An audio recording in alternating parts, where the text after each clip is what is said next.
sevgili selamlarımı sunuyorum. Türk süsleme sanatlarından biri olan Ebru sanatını size 5-10 dakikada olsa tanıtmaya çalışacağım. Ebru'nun anlamı Ebru kelimesinden türemiş ve Çaytaca kelimesinden gelmiştir. Ebru'nun manası dalgalı, damarlı, renkli anlamına gelir. Farsça'da Ebru denilmiştir ve Farsça'da anlamı bulut, bulutumsu manasına gelmiştir. Ebru, Buhara, Hersek 9. 10. yüzyıllarında icat edilmiş ve bulunmuştur. Ve 1500 yıllarında Osmanlı zamanında tanıtılmaya, yaygınlaşmaya başlamıştır. Ve 1600 yıllarında itibaren Avrupa'ya geçmiştir ve şu anda da Avrupa'da da yapılmaktadır. Ebru Türk sanatıdır. Türk süsleme sanatlarından biri olan Ebru çok eski yıllara dayanmaktadır. Ve 9. 10. yüzyıllarda nasıl yapıldıysa günümüzde de şu anda da uygulanmaktadır. Ebru kitap ciltlerinde, kitap sayfalarında, senetlerde kullanılmıştır. Ve bugünkü diğer dalları olan Türk süsleme sanatlarında minyatür, hat, tesip dallarında da yan ek sanat dalı olarak da kullanılmaktadır. Ebru, Osmanlı zamanında ruhsal bunalımda hastalarda psikolojik tedavisi olarak su tedavisi adı altında kullanılmıştır ve şu anda İstanbul'da da günümüzde de hastalar üzerinde tedavisi yapılıyor. Ben de uyuşturucu bağımlısı, alkol bağımlısı öğrencilerle birçok defa çalışıp ve tedavi amaçlı da Ebru sanatını yapmaya, tanıtmaya devam etmekteyim. Ebru'nun malzemelerini size geçmek istiyorum. Ebru'da kullanılan malzemelerimiz tabii malzemelerdir. Fırçalarımız atkılı, gül dalından oluşmaktadır. Destesel dediğimiz bir el taşımız vardır ve bunda da boyaları esmekte kullanmaktayız. Kitremiz, teknemiz, tarağımız, Ebru'yu bu tekne içerisinde yapıyoruz. Ve kitre dediğimiz geven otundan, Anadolu'da yetişen bir bitkiden hayat suyu dediğimiz bir sıvı elde edip sulandırıyoruz ve Ebru'yu o su içerisinde yapıyoruz. Boyalarımız var, oksit, pigment ve kökeni topraktır. Topraktan elde ettiğimiz boyalarla Ebru'yu yapıyoruz. Ve teknemiz ve boyalarımızı sulandırıldıktan sonra bir ay içerisinde biz malzemelerimizi boya haline, kıvamına getiriyoruz ve sulandırıldıktan bir ay sonra Ebru'yu yapmaya başlıyoruz. Görmüş olduğunuz bu şekilde boyalarımızı, topraklarımızı eziyoruz ve sulandırıyoruz. Ve görmüş olduğunuz renkli boyaları elde ettikten sonra su üstüne fırçalar sayesinde döküyoruz ve renkli olarak kağıda şekillendirip ve aktarmaya başlıyoruz. Ve şekillerde de görüyorsunuz taraklar kullanılıyor. Tabiattaki bütün renkleri Ebru sanatında kullanmaktayız. Gördüğünüz gibi kağıdı suyun üstüne yatırıldıktan sonra bu şekiller elde edildikten sonra kağıda aktarmaya başlıyoruz. Ebru sıra bir kalemdir. Kim ve ne zaman yapıldığı bilinmiyor. Tarih tam tespit edilememiştir. Avrupalılar bunun diğer adına sır sanatı demiştir. Ve gerçekten de sırrı kalem olan bir sanat dalıdır.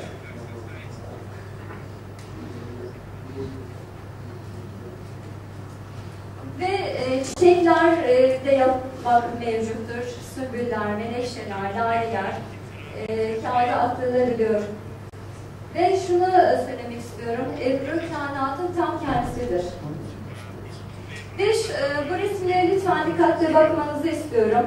Burada bir bulut kümesi var. Ve bu bulut kümesi Ebru'da da görmek mevcuttur. Alüvarlar vücudumuzun bütün hücrelerine yine Ebru'ya kağıt üzerine aktarmak mevcuttur. Ve şunu da dile getirmek istiyorum ki vücudumuzdaki bütün anatomide Ebru'da görmeniz mümkündür. Bu da gerçekten sırlı bir yolculuktur Ebru. Yine bir ateş, ateşi Ebru, atmosferdeki yıldızlar, Samanyolu ve Ebru'da da bunu görmek mevcut. Bulut ve Ebru, yine bunu Ebru'da yapmak mümkün. Останалите искам да обявя, че вечерята ще бъде в 8 часа долу в ресторанта, където бяхме с нощи. Приготвили сме тази вечер. Да, кажете.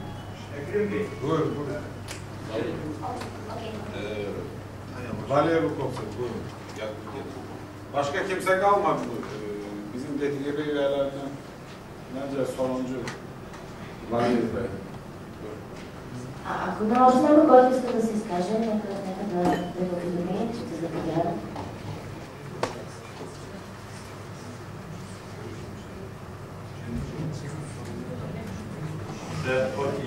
От имени Якутии Сахатюка я хочу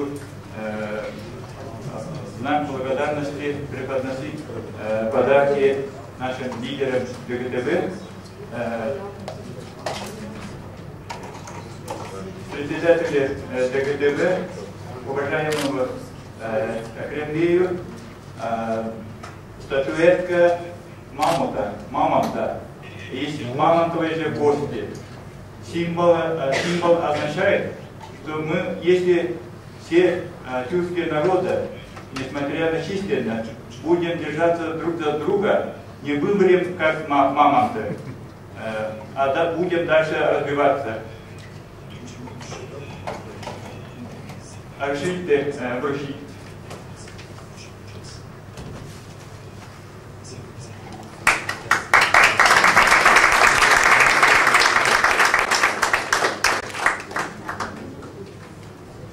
Также я хочу вручить тоже памятный сувенир Рафетбееву, уважаемому.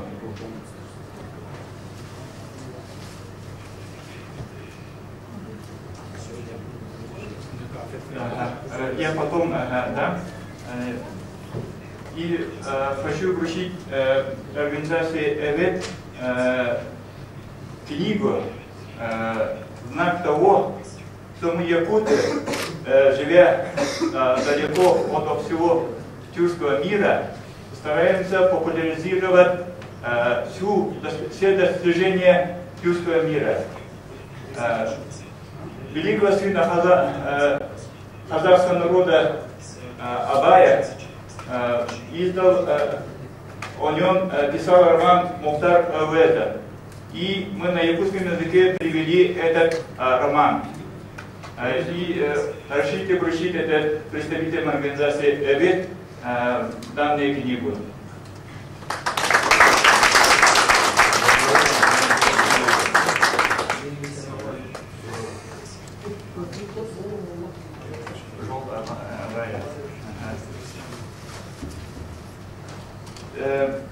И я хотел бы несколько предложений по дальнейшей работе нашей организации ДГТБ. Во-первых, надо создавать центры, хотя бы представителя по правам человека в каждом крупном регионе проживания тюркских народов. Вы сейчас выслушали выступление башкирского нашего молодого человека, да? Во всех его других, Нагайса, Карачая, во всех регионах России очень сложное положение, где иногда не соблюдаются права человека и права этнического меньшинства. Поэтому мы хотим, чтобы где бы нарушался права человека, или в Кыргызстане, или в другом месте, или в Синьцзян-Уйгурском районе Китая. Об этом, чтобы знал весь мир и приняли меры по защите этих народов. Также мы очень мало знаем о законах, о документах разных конвенций по защите прав народа. И поэтому эти центры, этот центр где-нибудь в Стамбуле или Анкаре, может быть, это Софии, снабжал бы весь тюркский мир юридической консультацией по правам народа. Это первое предложение. Второе предложение. В России и других странах славянских народов отмечается праздник славянской письменности. И мы, принимая опыт у других народов, очень хорошо было бы во всех тюркских странах, регионах принять единый день тюркской письменности, языка и культуры. Это очень помогло бы всем сблизиться, почувствовать свое отношение к основному тюркскому миру. И ДГТВ может выйти с таким предложением всем организациям, в том числе и Тюрксою.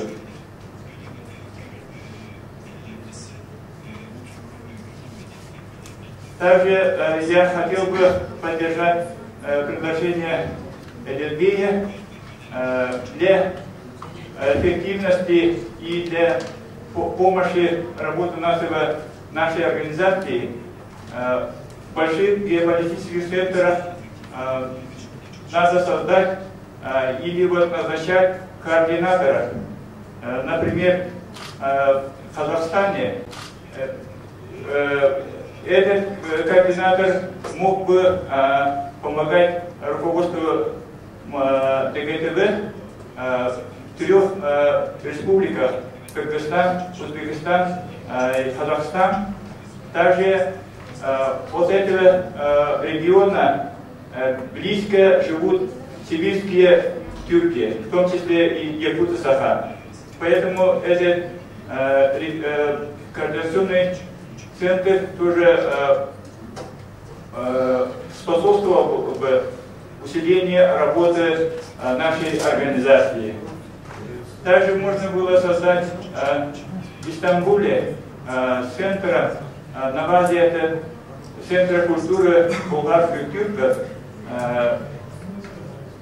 такой же координатор назначать. Конечно, я думаю, координатором вполне мог бы работать наш уважаемый Рафет Бей.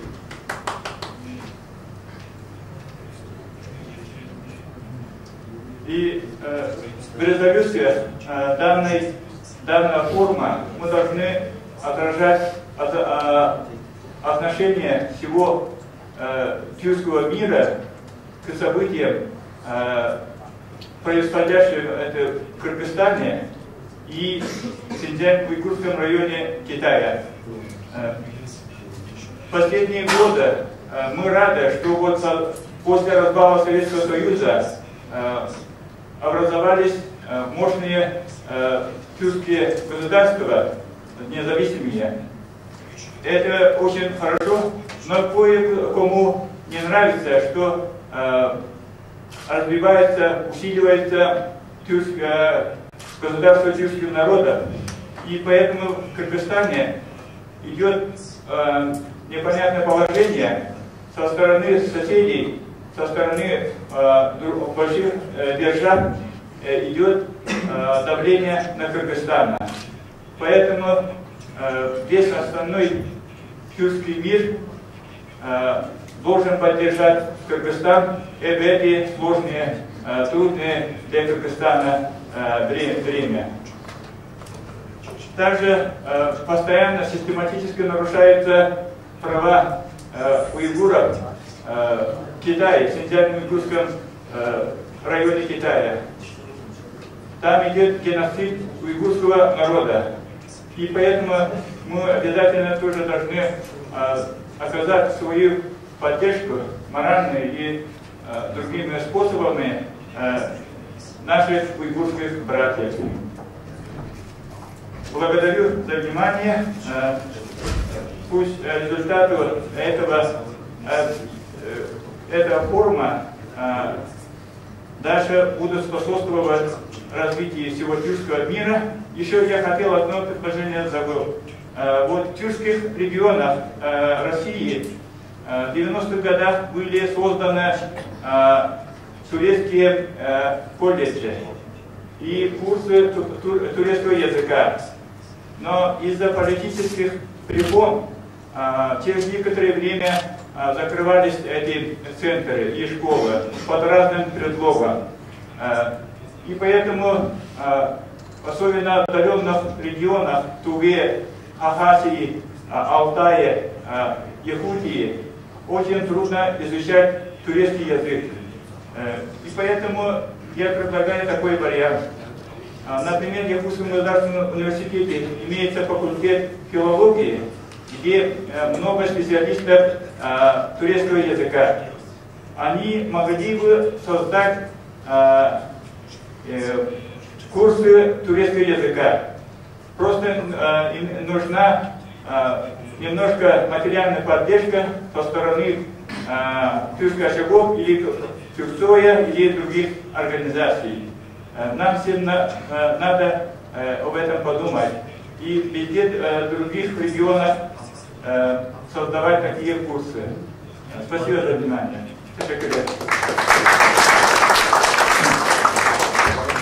Благодаря за това, което ни разказахте, въпреки че някои от нещата са малко тъжни, но идеите, които давате, са изключително интересни. Сега искам да дам отново, всъщност искам да дам и думата от името на младежкото представителство на гражданско сдружение ЕВЕР за изказване на Адем Тумалът. Заповядайте.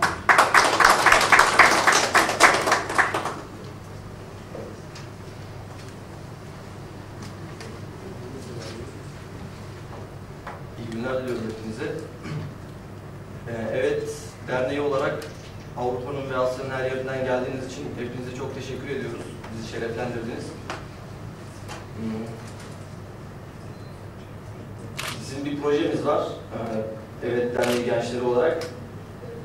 Berlin'de ve Sofya'da bir radyo kurmayı düşünüyoruz. Bu ileride tüm Avrasya'da da olacak bir radyo. Tabii organizasyonlar daha fazla çalışmamız gerek bunun üstünde. İnşallah hep beraber böyle daha güzel toplantılarda buluşmak dileğiyle. Hoşçakalın.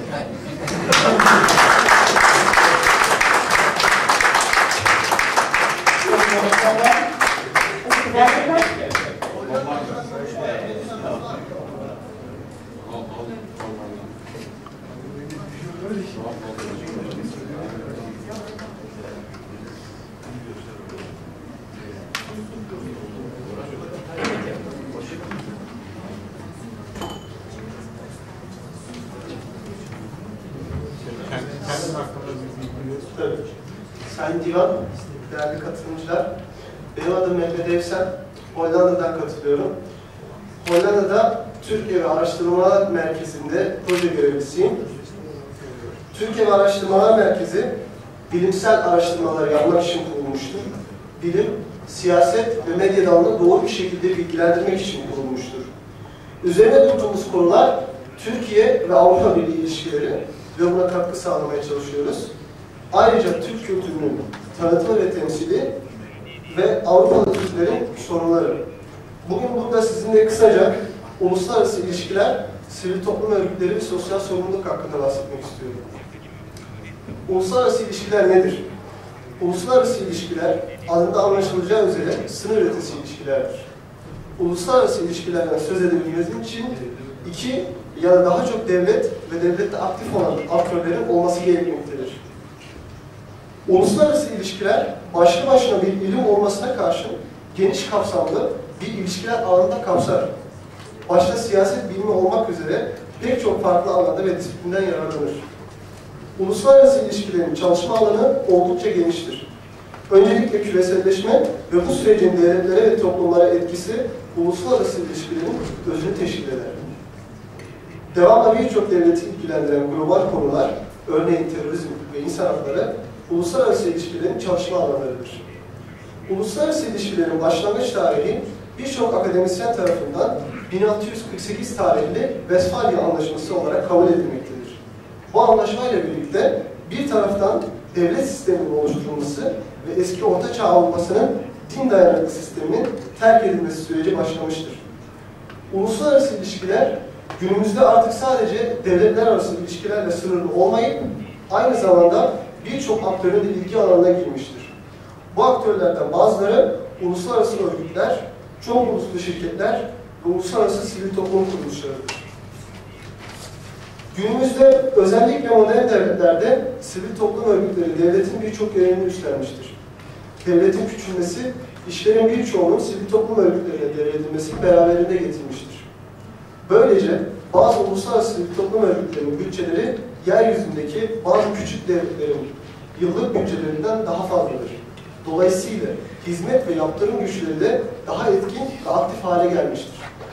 Halka ve insana hizmet ana fikrinden yola çıkan sivil toplum örgütleri insanlara yani bireye devletten daha yakın ve bazen daha etkilidirler. Çünkü sivil toplum örgütleri birey ile devlet arasındaki geniş alandır. Bu alanda ortaya çıkan en küçük mahalle derneğinden en çok uluslu ve uluslararası etkinlik yapan kuruluşlar sivil toplum örgütlerini oluşturur. Her sivil teşekkül, her gönüllü oluşum mutlaka bir ihtiyaçtan doğar. Her sivil toplum örgütü ve bunu oluşturan insana mutlaka bir sosyal sorumluluk duygusuna sahiptir. Toplumu daha iyiye götürme, daha mutlu kurumla sorumluluğudur. Bu sorumluluklar bazen kıtalar üstü, denizler aşık ideallere doğru uzanır.